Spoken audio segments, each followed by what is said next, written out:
అక్క ఇప్పుడు ఈ కింద సురేష్ వాళ్ళు ఉన్నట్టు కూడా తెలుస్తుంది. నిన్న మధ్యాహ్నమో ఏదో టైంలో భార్యను చంపుకుండు అని చెప్పేసి కూడా తెలిసింది. అంటే ఇప్పుడు మీరు దీంట్లో కిరాయికే ఉంటారా అక్క? ఈ ఆ! ఇంట్లో మీరు? రెంట్‌కి ఉంటాం. మేమొచ్చి చెప్పండి. 5 మంత్స్ అయితుంది. 5 మంత్స్ అయితుంది.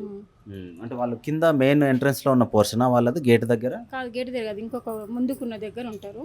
ఓకే. ఆళ్ళిద్దరు జాబ్ చేస్తారు. నేను కూడా జాబ్ చేస్తా. పొద్దున నేనెళ్తే సాయంత్రం వచ్చేస్తా. ఆమెనేమో సిస్టర్ లెక్క చేస్తదంట.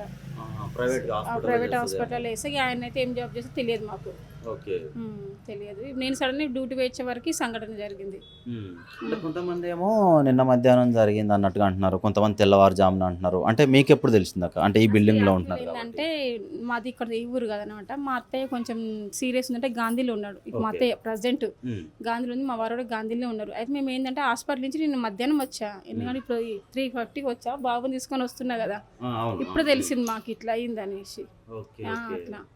అంటే వాళ్ళకేదన్నా గొడవలయితున్నట్టు ఒక ఇంట్లో ఉన్నప్పుడు ఇనబడుతుంటాయి గదక్క! మామూలుగా ఇనబడతాయి. గొడవలంటే భార్య భర్తలకి అవును. ఏమైంది అనుకుంటాం కదా! మనకు తెలియదు కదా అంతా. హ్మ్. ఇక్కడ ఉంటే వాళ్ళు తిందుంటారు కదా! అంత తెలియదు మాకు. హ్మ్. అంటే ఇప్పుడు మీరొచ్చిన ఈ 5 నెలల్లో వాళ్ళేదన్నా భార్యాభర్తలు గొడవ పడుతున్నప్పుడు మీరు గాకపోయినా సరే, ఇందులో కిరాయికున్న వాళ్ళు గొడవ పడకండి అని నచ్చజెప్పి అట్లా లేదు ఎవరన్నా లేదు. చెప్తుండేదా అట్లా వాళ్ళకు? ఎవరైతే ఎవ్వరేం చెప్పలే. హ్మ్. ఇప్పుడు ఎట్లుంటదనా, ఇప్పుడు మన ఊర్లలో అయితే పక్క గొడవైతే ఏమైందని పెద్దవాళ్ళు గాని, పక్కింటోళ్ళు నడతారు. ఇప్పుడు ఈ అవును. సిటీ ఎట్లుంటది సిటీలా, హ్మ్. నా ఇంట్లో ఏంది నువ్వేంది అడిగేదంటారు. హ్మ్. అవునా? హ్మ్. హ్మ్. అందుకని ఇక్కడ ఎవరు ఏం పట్టించుకోరు. నాకు అనిపించింది ఇక్కడికొచ్చినాకైతే. అంతేనా? ఇక్కడ ఎవరేం పట్టించుకున్నారు. ఎవరైతే క్యాజువల్‌గా ఆళ్ళు వెళ్ళిపోతారులే అనిపించింది.